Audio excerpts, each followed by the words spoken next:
Good afternoon, David. Afternoon, David. How are you? Yeah, I'm tickety boo. Wee bit tired, but hey ho. The joys are. Had a good weekend. It was, I, It was your birthday, David. Let's let the people know it was your birthday. the whole world knows it's my birthday because I had them all on my blooming Facebook. Bloody hell! David, I the whole world's know on Facebook, dear boy. think the servers in America they opened up another building just to handle Milligan's birthday. Fuck's sake! The whole world's know on Facebook. Anyway, more importantly, you've got something you want to say, which will Oh, aye, I want to get Facebook on board. Hold on, then I'll get. Then I'll say something. But no, it's funny, David, because since we started the YouTube project, another fucking project.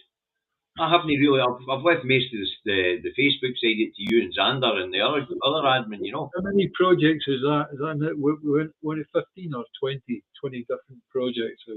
Don't you start. Don't you I fucking. was just thinking of getting another project going. That was like, That's why I said don't fucking start. one thing I did do that'll be rather interesting to people is, if you remember, we opened up Scott to Scott for the 2015 election. Aye. It was for the general election. It was for MPs. We're missing a couple of the ones, but we'll find them again, right? So I've opened all those Facebook pages up, right? Aye. And what I want to do is I want to maybe have a look at doing a similar thing for the 2026 MSP elections, which would be rather interesting. So Scott to Scott, go and look on Scott to Scott, see what's there, because because you know, David, I've taken over to David the YouTube side of the enterprise now that we're on YouTube as well. Yeah. Because we're spreading myself a bit thin here. The BBC project, the gas project, the fucking Scott to Scott project, the League of Sovereign Scots, the big yes no. Oh fuck off, man! You come up with our project, I'll shoot you myself. You're weak. You're fucking weak. Project, I'll shoot you my fucking self. I want to see you there, Fruba. Anyway, folks, we've got an important point to make. What you guys have got to say is a big part of the programme. And to not be able to see your comments is a problem. Now, here in the studio, if you're not subscribed, and I know that there's people who are watching who are not subscribed, because 19% of your viewers are not subscribed. If you're not subscribed, let me let you into a secret. If you're not subscribed, we cannot see your comments here in the studio. That's right. You have to be subscribed to the YouTube channel, or you've got to be on my Facebook friends, on my Facebook feed, or we don't see your comments. So if you're not subscribed to the channel, watch on Facebook. That way we'll see your comments.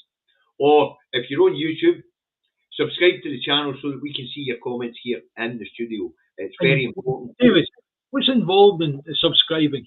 Press the button. Press the button, but they have to put in some kind of email address, and that's purely. No. Just press the subscribe button, and then press the notification button, and you'll get us. But as I say, folks, here in the studio, if we're on YouTube and watching back with comments up, we'll see your comment. But here in the studio, we don't see your comment live, and it's important to us that we see your comment could be important. Your opinion could be very important because it could change the way that the actual conversation goes between David and myself. Right? Yes. So take that to heart, seriously, and you're all important. And what you say is all important. Everybody hit the like button, please. Yeah. Because it helps the algorithm as well as subscribing helps the algorithm. Yeah. We're through click rate. It's no bad, David. It's doing 10%, but it's no bad. You know, audience numbers drop off, and that's seasonally. That's you know, at this point in time during the WAM spell, we get a few less viewers watching live, but they come back and watch afterwards. You know. Yeah. Because the returning viewer figures are really good, as you know. There's one way I know of keeping engaging people. Is even bring people in. bring people in to interview them, right?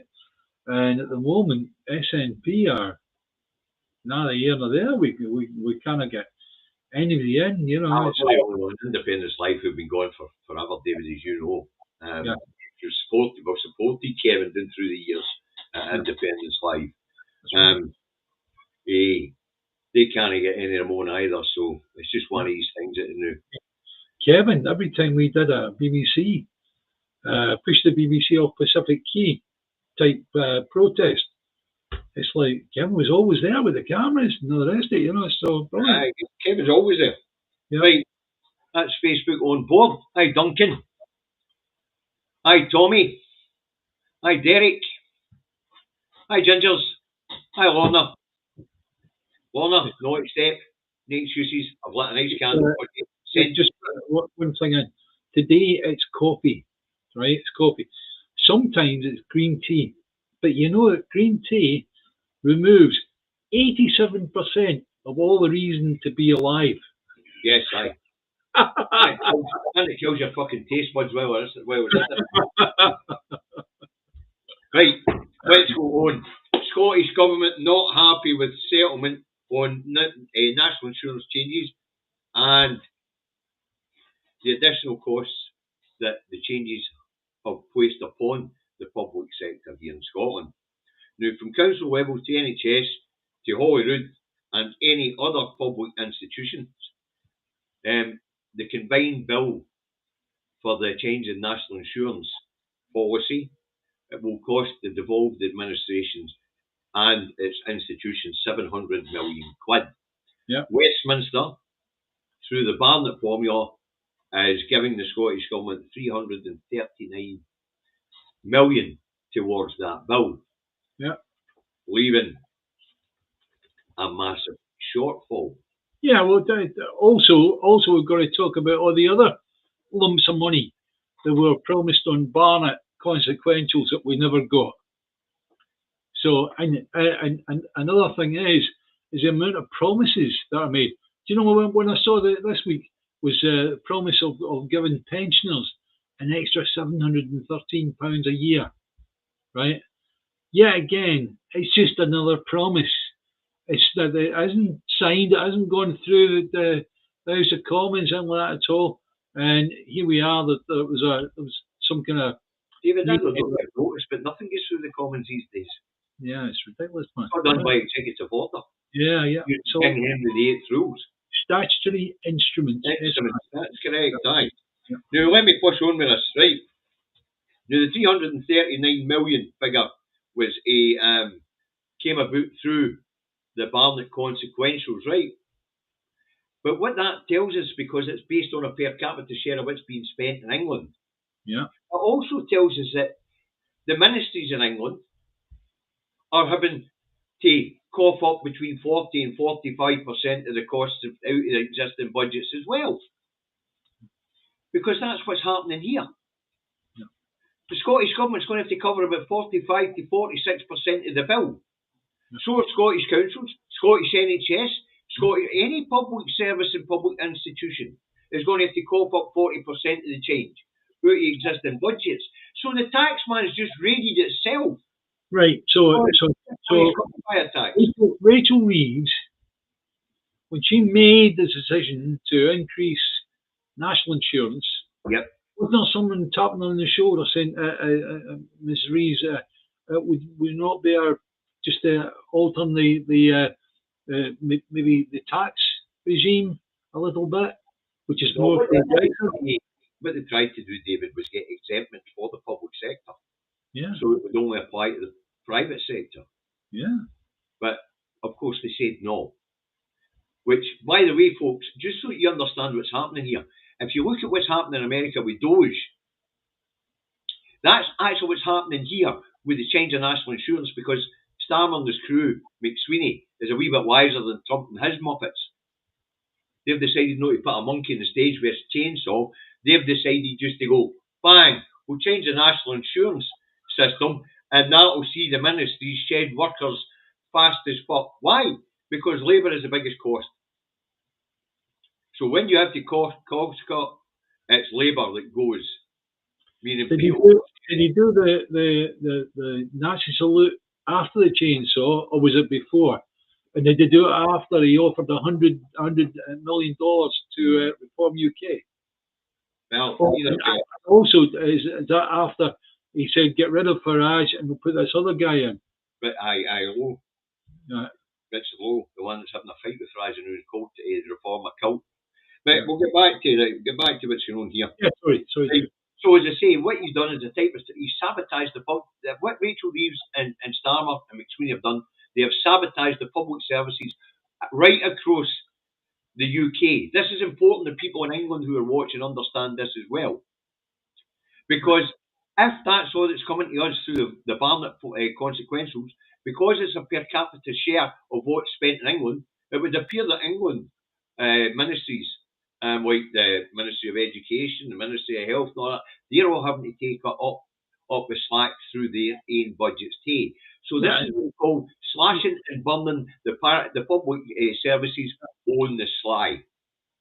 But it's a Doge move. Yeah. Department of Government Efficiency. Slash and burn is what's going on here, folks. Yeah. And people have to realise that.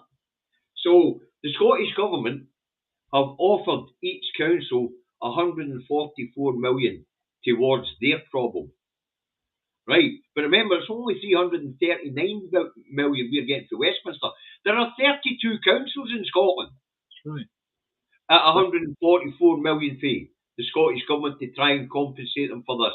So it means there's even more coming out of Scottish public services to compensate local services.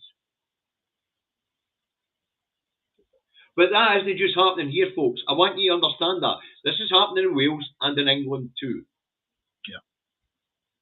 So it is really important that the people, our viewers in England, pay attention to this. Because if we're only getting 339 million to settle our 700 million deficit because of the change in national insurance policy, then that means that your public services are only getting about 48% of the cost paid as well.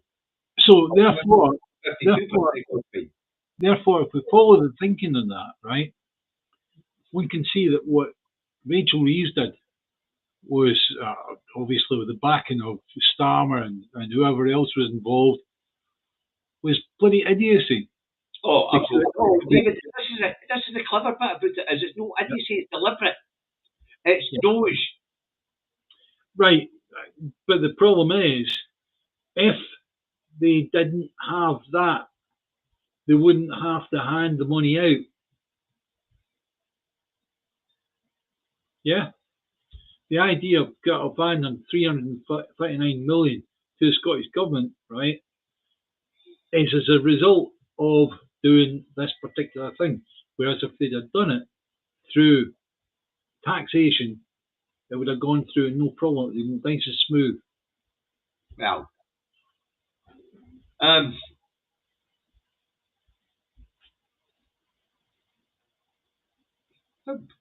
why don't you look it up? Andy Scott, Brian, that is what you go to search engine for. Look up, Brian. It's there. So if Liberation Scott conference raised the question, what is Scottish Government's industrial strategy? It would appear none of them have got a fucking computer. Behave. The boys only mentioned ask the question always. I wasn't shouting Andy Scott, Brian. I was just wondering what the fuck. You know, if I can do it in 2 minutes, right, so can anybody else. Come on. What is Scottish Government's industrial policy? Industrial strategy? I invite you all to have a look. Yes. Get the keyboards used. In actual fact, I have great difficulty with the keyboard. And what I do is the little microphone that's at the end of the Google thing, right? Providing it understands me, I can actually say, how much money am I getting this week off the government? You know, and it'll tell me. Or you could also ask it, what is the Scottish Government's industrial strategy, and it will tell you. Correct. Right. Anyway, folks, so whether you're in England or whether you're here, you're right, Gordon, is it? The councils, they have more borrowing power than the Scottish Government, let them borrow to cover it. Yeah. Westminster and the Bank of England are the bank of last resort, so it's their fucking debt anyway. Yeah. So let's get down to this. it is basically slashing the public services on the fly, David. Of course it is. Yes. It's more intelligent than what Trump's doing, but it's the very same thing. Yeah. And we, right. Hi, Christina. If you imagine our achievement for us would be getting independence, right? And at the end of the day, we might have something whereby those services were dealt with in a slightly different way, but it would be more organised and straightforward. You're right. What's happening is a slash and burn exercise. Aye. Yeah. See, you've got to look through the shit and see what they're doing. Yeah. And in this particular case, it's not just the private sector that are no hiring. The public sector are laying off. That's right. And on the last programme, we were talking about the latest draft of economic figures and how they don't make sense. That's right. And this is more reason why the economic data that we're getting coming out of Westminster and out the Office for National Statistics appears to be pish. Yeah. You know, folks, and it's no hard to put this stuff together. It's no. If a truck driver and a sound engineer can do it, everybody can do it. You know, it's no hard to see through the fog. It's no. What they did with national insurance, we knew the effect it was going to have in the private sector. So now we're finding out what's going to happen with the public sector. And with the number being given to the Scottish Government, it also lets us calculate what's being spent in England. Yeah. And that means that the public services in England are being slashed and burnt as well, as the ministries down there are going to have to find 5% savings, and that means cutting jobs. Yeah. Because the biggest cost is labour. Yeah. Right, let's move on because we've taken a lot of time up with this one, David. Yeah. Important though, important. Very important that people understand what's happening here. Yeah. And by the way, it's happening here in Scotland by proxy. Yeah. Because the Scottish Government and Scottish councils have got no choice but to follow suit. Yes.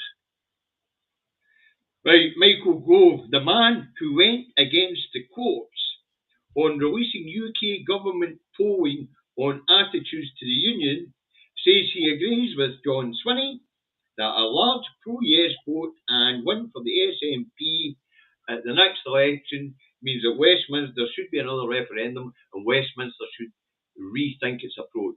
Now, Mr. Gove doesn't think another referendum is necessary. Let's caveat it. But he says the will of the people. Now, why is he saying that, David? Dead simple, because he's been forced. No, not quite. But yeah, he's a beast now. The new government's going to be forced to do something, but that's beside the point. The reason why Gove is saying it now, England want independence as well. But we'll get to that in a minute. The reason why he's doing it now is because he's out of office. Yes. And being out of office, he's got no judicial protection. There's no weight behind his voice. Yeah, that's right. There's no political weight behind his voice. The other reason why he's doing it is because the courts are about to force Labour to release his polling on the union. Yeah. And we know why they didn't want to release that polling. Because Gove knows that polling shows that England wants out the union. And what England wants, England gets. From what I've heard leaked, is that Scotland about 70% want independence. Aye, and England's up there about 50 or 60%, 55, 60% want out the union as well. You're 70. Right.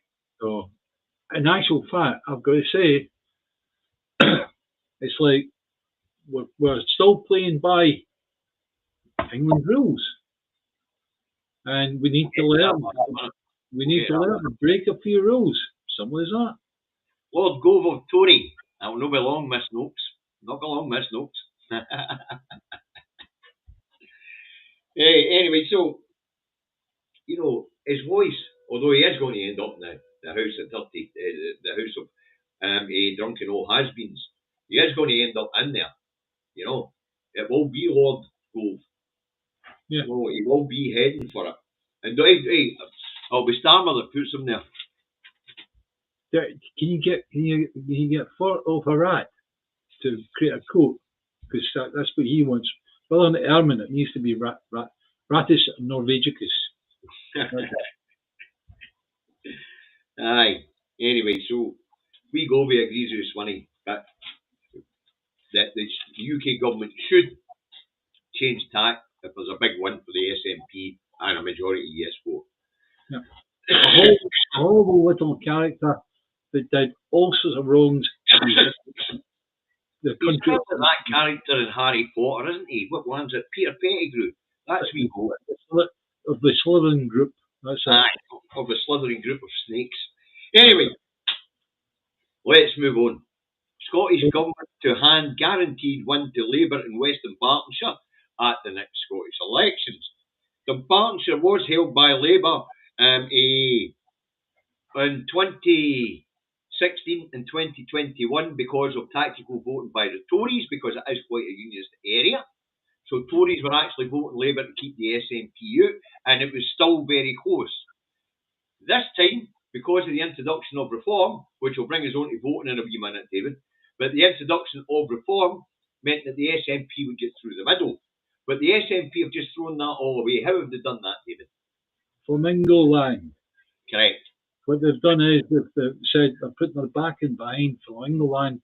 It's going to take place where it's going to be put up on the shores, and the local people hate the idea. But as was pointed out by someone else not too far away, it's like you got McDonald's, you got all them blowing bits of shit that are in about local common shores. So it doesn't make any difference. No, really. But now the thing is, although the local people are against this, and so to be fair, are most, as you've just pointed out, and the Scottish Government's point of view is that next to Balloch, there are some really big sink estates that really need employment. And there's a lot of poverty in the area. You've got Alexandria, Fawn Hill. What else is there? Renton. Did you see Alexandria? Yeah. I did see Alexandria. But some parts of Balloch as well. Some parts of Balloch are not well off either, David.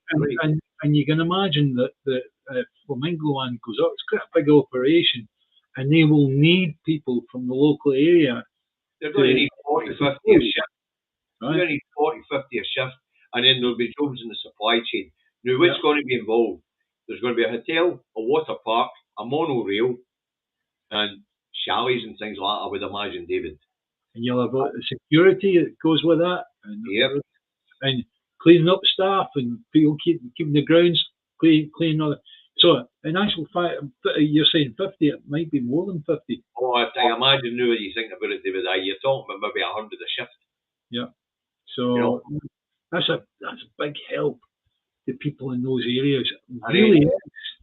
With the amount of tourists coming in, the amount of jobs in the supply chain, it will increase as well. You're going to need food shipped in there. You're going to need merchandise shipped in there.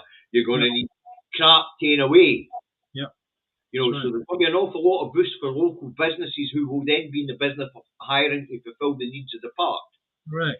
So, for the Scottish Government's point of view, although overriding the National Parks Authority wasn't really classy, you know what I mean? Yeah. It's no classy to call in the National Parks Authority and say, we're taking this in, we're calling this in, and we're going to pass it. But you can understand why they're doing it. Yeah. Yeah. I mean, I'm not happy about it myself, David. Right. But when I think about Balloch, it's a shite hole anyway. Yeah. At the end of the day, it's like, Loch Lomond is a jewel in the crown of Scotland. It really is, right? The Loch itself is, but at the same time, it's like there's a chance of taking that jewel in the crown and using a bit of it to create jobs for local people. I've got to say, well, yeah, okay. Great low-paying wages. Well, no, in actual fact, I would imagine that there'll be a bit of negotiation goes with the Scottish Government on that one, where they'll say that.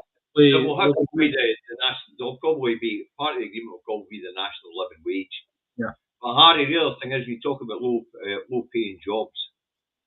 It's better than no jobs. That's right. But more importantly, I don't know what you guys do low paying jobs. I don't go out my bed for any less than 15 quid an hour. Yeah, that's right. I don't get in a truck for any less than fucking 18 quid an hour. Yeah. So I don't really get the idea of low-paying jobs. Yeah. I suppose low-paying jobs is when the national living wage was £7.50 or the national minimum wage was £7.50 or something like that. With the cost of living crisis, of course, when you're hitting that sort of number and you're still no in front, there's a problem.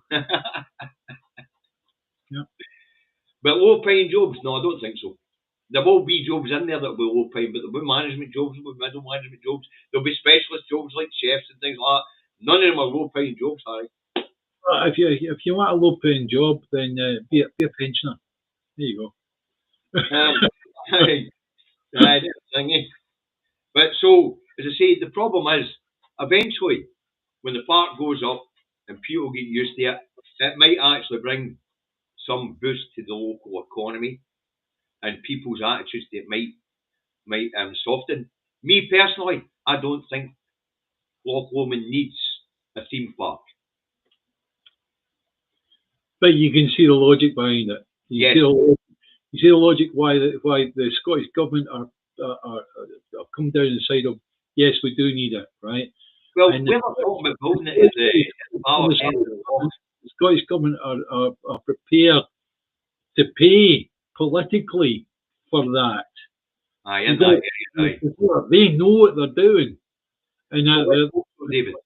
and what they're doing is they're doing the best for the people of the area by creating those jobs. And you've got to hats off to the SNP for doing such a thing. Anyway, there you go. Aye, Gordon, you did all right, mate. You started at £3 an hour and it was still better than the £30 a week YTS scheme. Now, David, as you say, Loch Lomond's a national treasure. Yeah. But when we look at Balloch itself, it badly needs regeneration. Yeah, of course it does. It does. Yeah. But I'm no further apart. We can all just hold our breaths and hold and wait for independence. When independence comes, we will have a lot of money that we will retain to within Scotland. So a lot of these places will get regenerated anyway. But we can't wait for that. People need something now. And that's the reason for saying, yeah, let it go. Chris, you're assuming they're going to trash a beautiful area. They're talking about at the Balloch end at Loch Lomond Shores.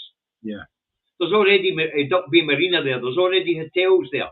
There's Jenner's there. There's a few restaurants about. All in that one. You've got the Sea World, big section of Sea World that's already there. So it's always in the same campus and at the Balloch. It's just more of the same. It's more of the same but bigger. It's got hotels and things like that, right? So right. But as I say, I'm not in favour, David. None are in favour, but we can see the economic logic of it, especially as the area is very deprived and the requirement for work. So when we look at the amount of people who'd be hired directly and indirectly, you're talking about quite a few people, and that lifts the local economy.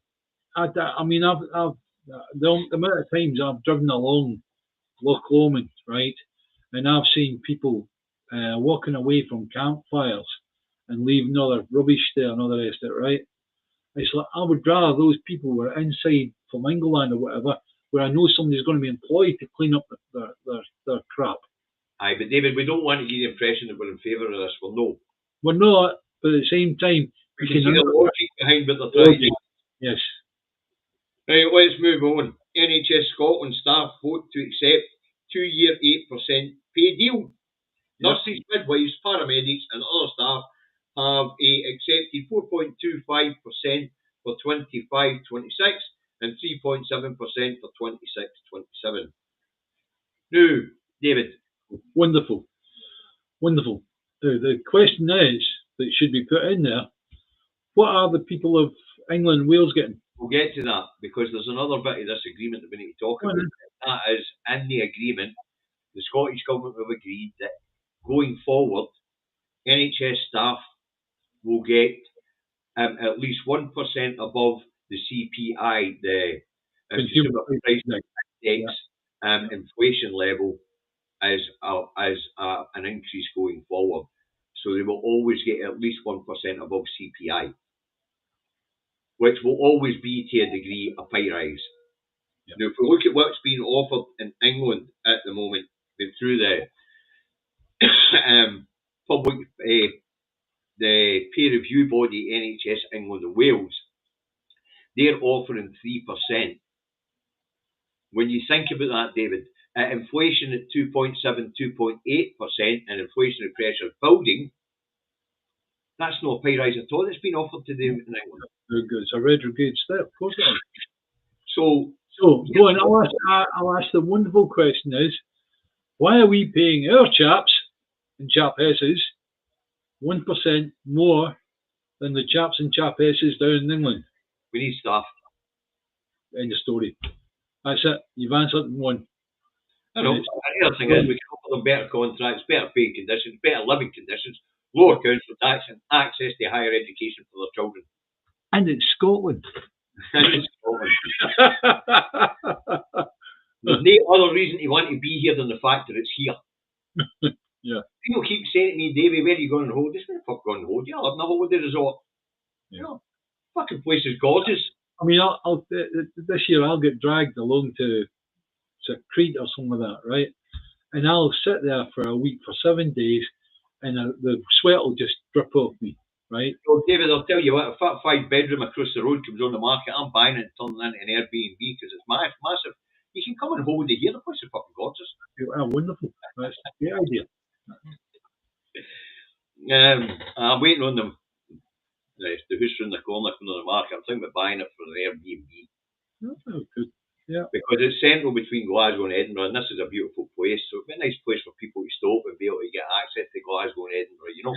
Yeah. So I have thought about it as a business model. So, and as you know, David, I might be on the left, but you and I have both been small businessmen in the past, and I probably will be again. I think Airbnb is ripe for government regulation. We're talking about Scottish government here. We're talking about the UK, Westminster. Aye. So, Alistair, I don't know if there's enough room for you in the naughty step. Hold on, there's been a lot of people away today. I'm afraid you're sitting in the fucking candle, Alistair.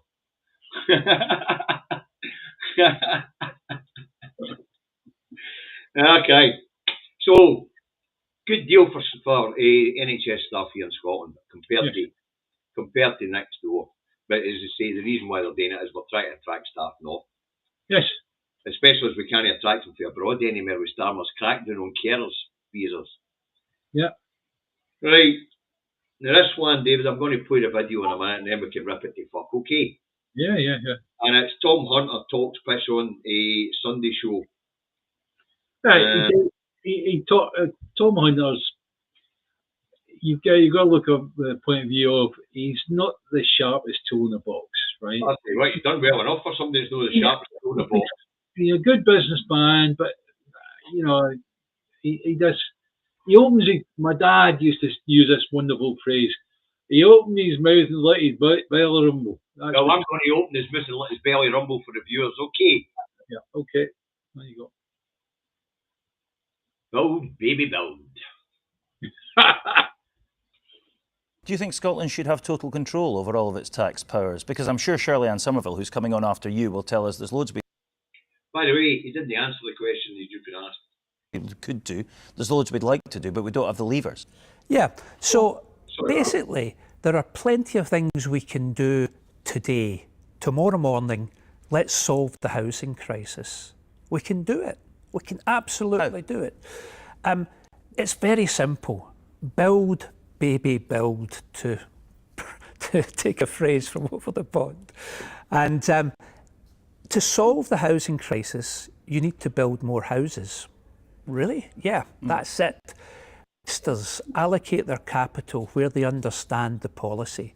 I know of hundreds of millions of pounds that are sitting in the sidelines, not coming to Scotland because the investors go, they're not quite sure what the Scottish Government's housing policy is. Rent cap, no rent cap, what is it? We'll just go to Manchester. We'll just go to Birmingham.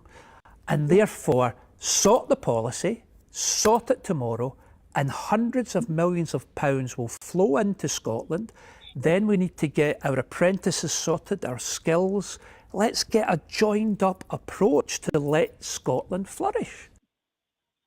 Right. By by doing that, yeah, right there, by doing this, by bringing in rent caps, immediately you make it whereby the money, the capital that's going to flood in, you won't get as much because people won't make as much of the rental properties, right? That's right. But the other side of that coin is Tom Hunter got his way, which is impossible, and built thousands of houses. You're going to reduce the cost of each house. That's great, but as a rent would be competitive right throughout all those, it would get smaller. So you wouldn't necessarily need a rent cap. Thanks, Alistair. But the law of business states that the more there is, the bigger the market, the smaller the cost of each individual unit is. Yes. There you go. Yep, but there's multiple reasons why he's rang. Yeah. I mean, he's talking about let's sort housing policy. Well, guess what? Tom Hunter doesn't like the idea that there's going to be a cap on rents. Tough. Yeah, too bad. And if investors don't like it either, the real reason why we're not building houses is because we're not building in England. There's no hard capital coming up for the Treasury to be spent specifically in housing. None. But more importantly, what he's talking about is private investors investing in building. Where? Yeah. I mean, that's the thing. Something you mentioned earlier on was where you said the number of people that we've got, and skilled people that we've got. Fine, you can actually get labourers, no problem, ten a penny. But skilled people building houses, brickies, that sort of thing, right? There's only so many of them at the moment. Until we get more through on apprenticeship, that number is still static. You can't do anything about that. No. They're working every day, and that's as much you can get out of them. But very importantly, he says joined up thinking, and the very last thing he wants to sort out is the skill set before. Now, we've seen what happened at Ferguson's. Yeah. When they put together half a plan and went into production. Yes. This idea is talking about the same thing. We're looking at houses that are going to fall down in 10, 15 years' time. Yeah. But more importantly, the guy... not falling the way. More importantly, the guy isn't a builder. Yeah. And here's the other point that we wanted to bring up on this issue, David. Why is this guy being platformed? Ian Wood. Why was he asked about the oil is remaining in the North Sea? And he said, 15 million. Oh, hang on a second. It was a straightforward lie on his part, yeah, but still a no. Why did the BBC invite him onto the programme to talk about such a thing during the course of the referendum? So Tom Hunter has been called on by the BBC. Come and give your Tom's worth. Tom. But the thing is, David, at least Ian Wood's worked in the sector, so that gives him some credibility. Tom Hunter's not a builder. But if somebody works in the sector and tells an open lie, barefaced lie, does that make him any better than Tom Hunter? No, but at least at least you know that the guy was qualified at the time, so he had some credibility. Tom Hunter's not a builder. Yeah. Okay. All right. Now, we've seen what the opinions of the builders are when they talk about building mega amounts of houses in England. The builders have went, hold on, hey, behave yourselves. Yeah. We don't have that many people in the sector. Yeah. Whereas we've got an idiot who's not involved in the housing sector talking about how he can release hundreds of millions of pounds and get houses built tomorrow when the building companies are going, hold on, half our industries went tits up in the last 5 years. There's not that many of us left. Yeah. I mean, down in England, I remember on my contracting days, it's like I used to talk to lots of builders, high up in organisations, and it's like they used to boast about, and this is late 90s, right? They were talking about the building their first £1 million houses at that time. A house worth £1 million that somebody can go in and get a mortgage on, whatever, right? So, you can imagine what it is now. David, there's a couple of guys that do vlogs on YouTube, one called All Shots, the other one called Fact Not Fiction. All Shots a builder, and Facts is a property developer. Yeah. Supermarkets, shopping malls, that sort of thing, schools. Yeah. Housing complexes, that sort of thing. And they could tell you straight that Tom Hunter's talking pish. Yeah. Absolute I agree.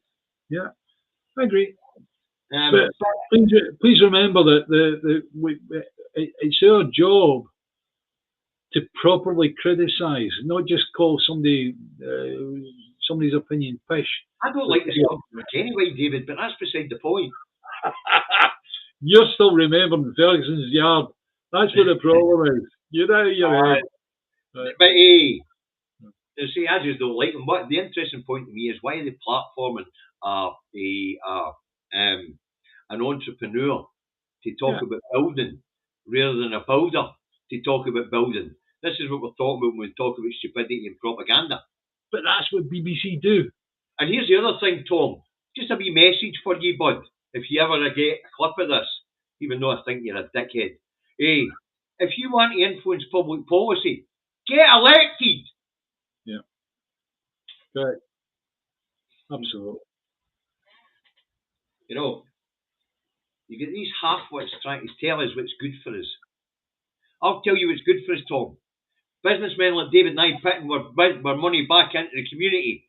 No dickheads like you who hoard it and disadvantage your communities. And the only time you do put money in is through things like Office Angel when you want a cut.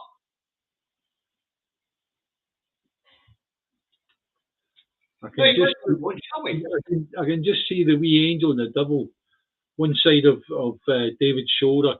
The wee angel's going, David, don't say that. That's horrible saying that. The wee devil's going, get him, Dave. Get him, Dave. Oh, God, get him. No, David, there's a difference between, the difference between you and I as business and Tom Hunter. It's power and privilege he's after. Well, you and I were dragging everybody along with. The fact of the matter is that we would make different choices. If I had the money that Tom Hunter had, I'd be using it to help people round about. He doesn't. Well, eventually, aye. Yeah. When his guilt for taking so much out kicks in, that's generally what happens. That's what happened with Carnegie and all the rest of them. Yeah. Even that, Carnegie gets boosted up for what he did, but also he doesn't get talked about some of the horrible things he did. That's true. Yeah. Right, let's move on. Hey, we've got a big song and dance today about tweaking the TCA.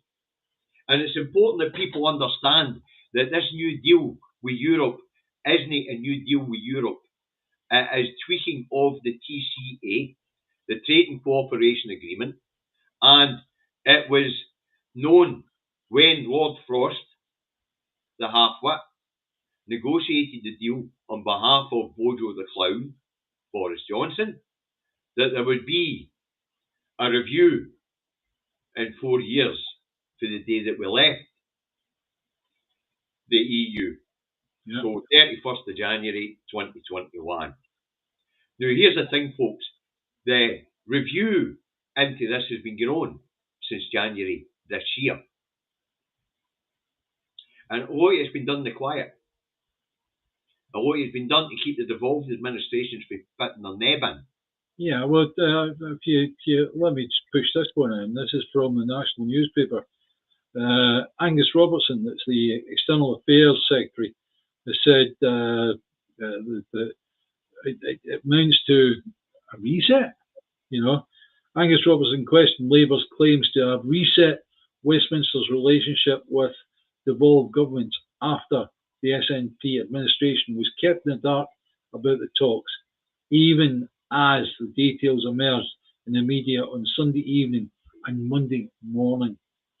After talks went down to the wire, the draft text of a deal was agreed at around 2 a.m. on Monday. Bloomberg reported that it will need to be signed by political leaders, but no major hold-ups are expected. To be honest with you, you're right in what you said, David. They've tweaked it. They've tweaked original deals that were already there, that were planned to be tweaked anyway, as certain parts of the Brexit deal didn't work or whatever, right? So, but I was thinking 3D printing hooses. It could be the way forward if you get enough pumps on the go. I don't think there's that many pumps in the fleet, to be honest with you. But if they could get enough concrete pumps on the go, then 3D printing the hooses would be quite quick. yep, that'd be wonderful. And I've actually seen the technology used for doing that, and it's absolutely fantastic. But you need the pumps to pump the concrete into it, David. Yeah, I know. Appreciate that. Now, what's in the TCA? Or what's in the tweaks to the TCA? Shall we have a wee look? Yeah, go for it. Where is it? Okay. The UK and the EU have reached a new deal. No, they haven't. They've tweaked the original TCA. Yeah. And what's it going to involve? What's going to cost?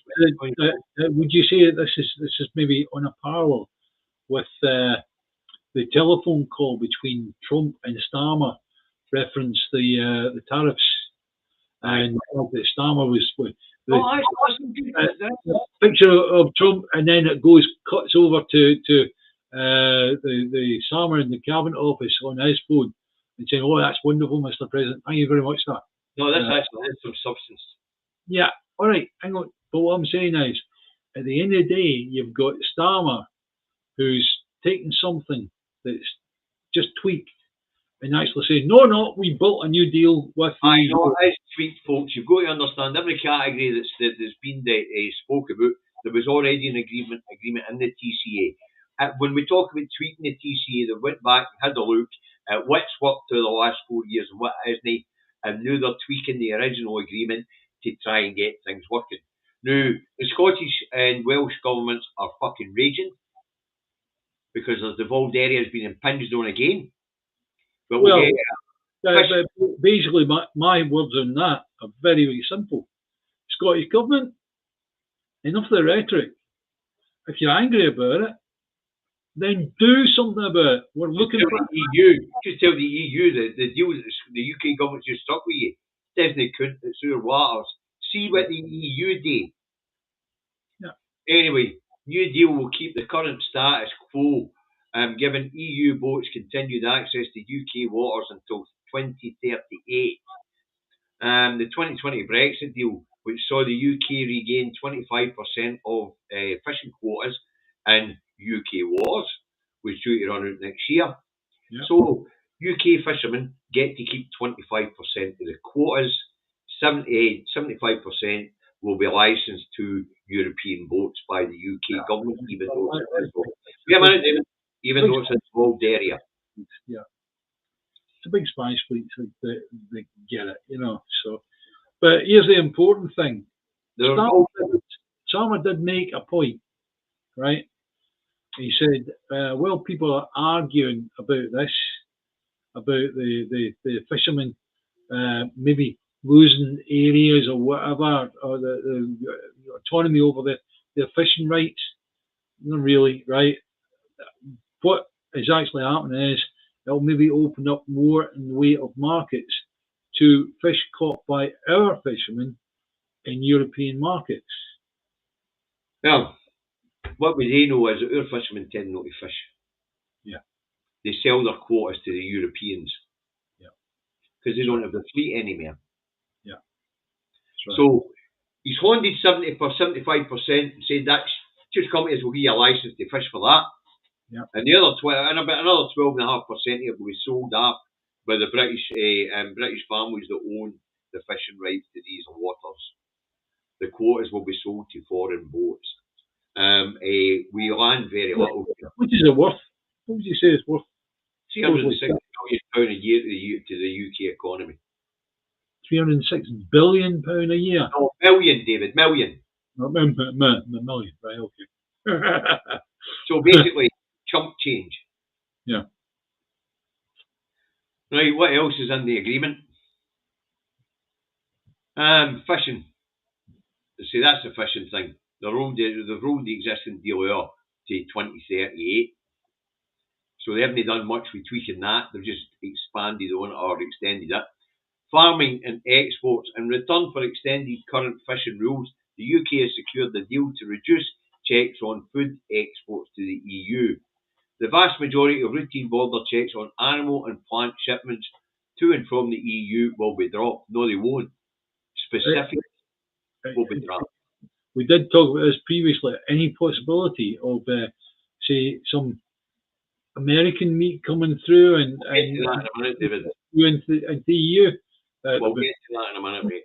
His hands over that one and be, oh, brilliant, let's go for it.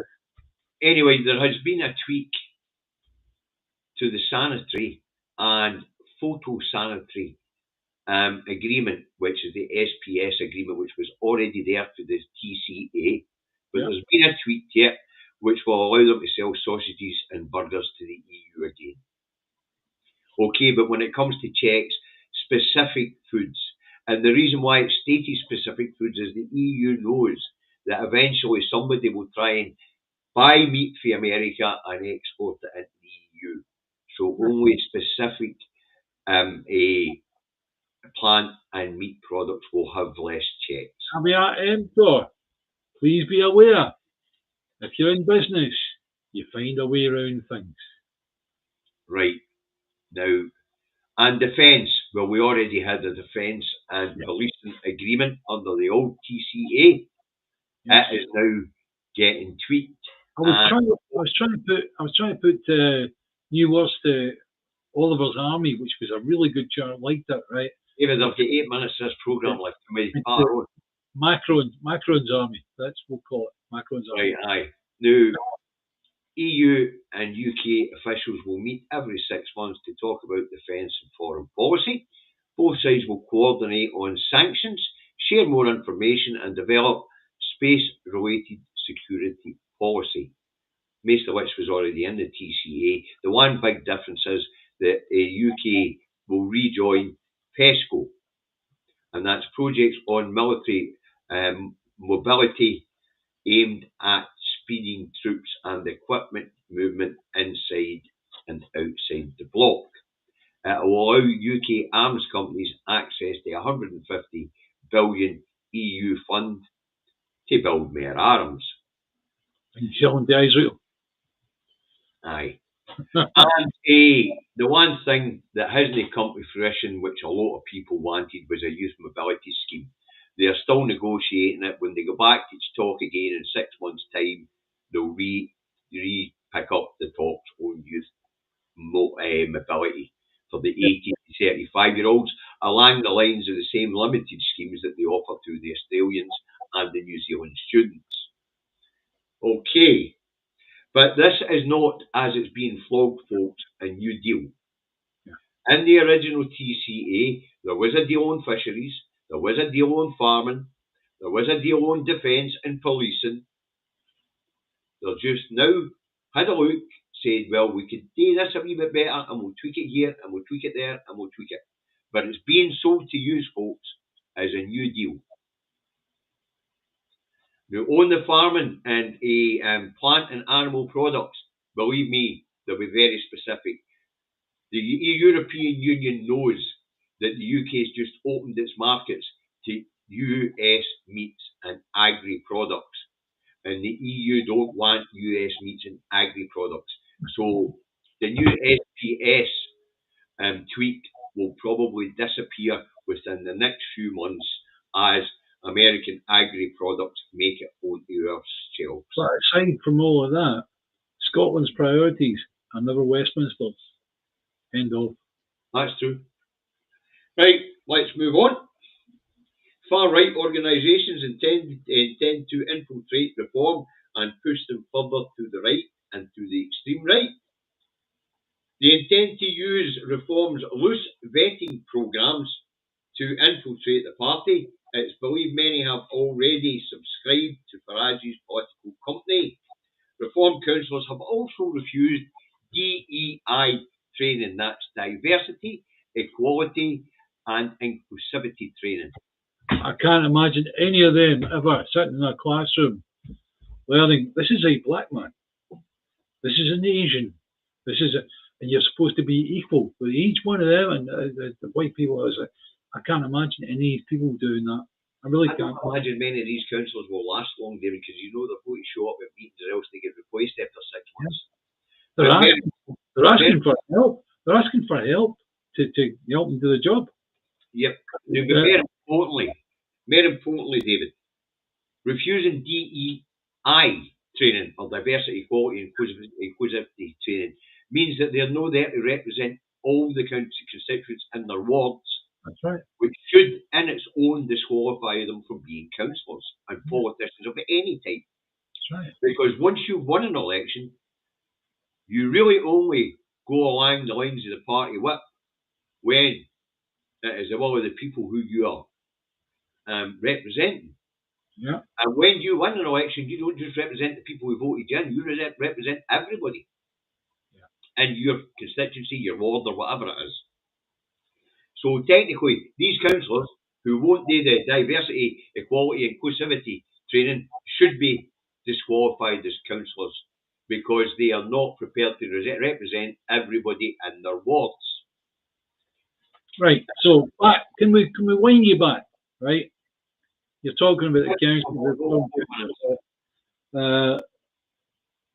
To be honest with you, far right leaders attempting to hijack the success of reform. What do you say about that? You're talking about David Collette and what's the other one? Clues. David Clues and David Mark. Clues, and Collette and Clues. Now, Collette, of course, is the English nationalist conspiracy.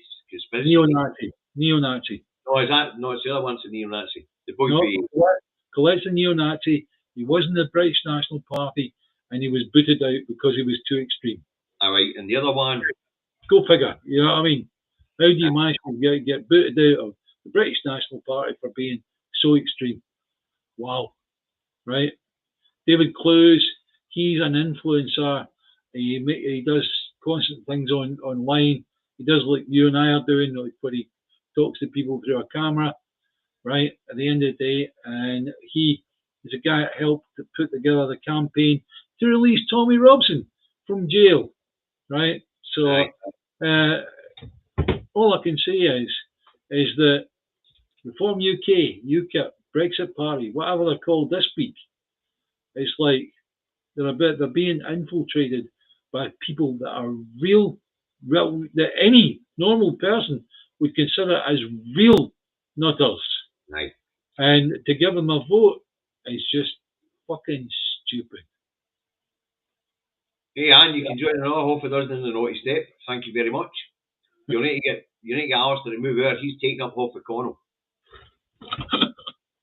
Right. Now, Netanyahu to allow small amount of aid into Gaza as Israel faces allies turning their backs on them. Spanish Prime Minister Pedro Sanchez gave a speech, I think it was Friday, where he stated quite clearly that Spain's no willing to deal with a genocidal state. We've just seen the UK government get a new arsehole thrown into them in the Commons over what's going on in Gaza. And we've seen the Germans starting to turn their back as well. The German government started turning its back again as the ICJ has got a case going on Israel using food as a weapon of war. Yeah. So over and above where genocide has been committed. At the moment, we're still getting this stupid phrase of we're not sure whether there's evidence to support the idea that genocide is actually happening. Aye, apparently in the High Court they're arguing that there was no proof of genocide during the period of the ceasefire. Yes. Now isn't that stupid? And at that time, what we were doing as a country, we were busy throwing as many weapons into Israel as we got. Oh, yeah, you need another few missiles. All these plane parts, we got to get them in. And we supplied more in 3 months to Israel.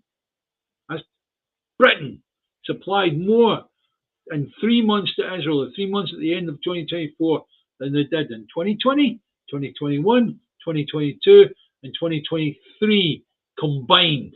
Yep, okay, let's move on, because we're already going out of time. Yep. And talking to phone Putin to beg for Ukraine ceasefire. after Putin's team walks away from talks and Turkey telling Zelensky, you've got nothing to offer us. We want the lot. So, as far as that's concerned, it's like Trump, it just come up against a brick wall that we all knew he would. yes. So much for having the war finished in 21. 2 days before he took office, never mind anything else. Yeah. But Putin sticks 2 fingers up to Trump, 2 fingers up to Zelensky and says, I'm taking it. Fuck you. Yeah. Simple as that. Well, that's it, David. Yeah. Just one thing I want you all to... The programme's way too short. One thing I want you all to keep an eye on, which I found was rather interesting. Yet again, it's happened before. It's happened a few times this year. China have told Israel, get out of Syria and Lebanon, or else. And they were beforehand they were talking about sanctions. Still hasn't happened. So now China, as they usually do, don't forget. And so that's why take us by a pinch of salt. They're thinking about boots on the ground. I hope that's not the case, because that would really, really, really open things up. Because America, the big brother of Israel, would have to come in and support them. China just offered to fucking dump the dollar, and that would be end of America's fucking swearing you into Israel. Yeah. Right. Anyway, right. So I'll say goodbye to you guys. I'll say goodbye to David. I'll let him do the wind up. Oh, okay. Right, folks. Hit the subscribe button. As I say, if you're not subscribed, we don't see your comments here in the studio.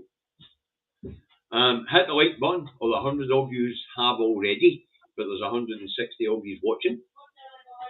And thanks for tuning in. Thanks for your donations to the Food Bank Fund. And thanks to the moderators. Share on the social media. Share on your social media platform if you think it's worthwhile doing.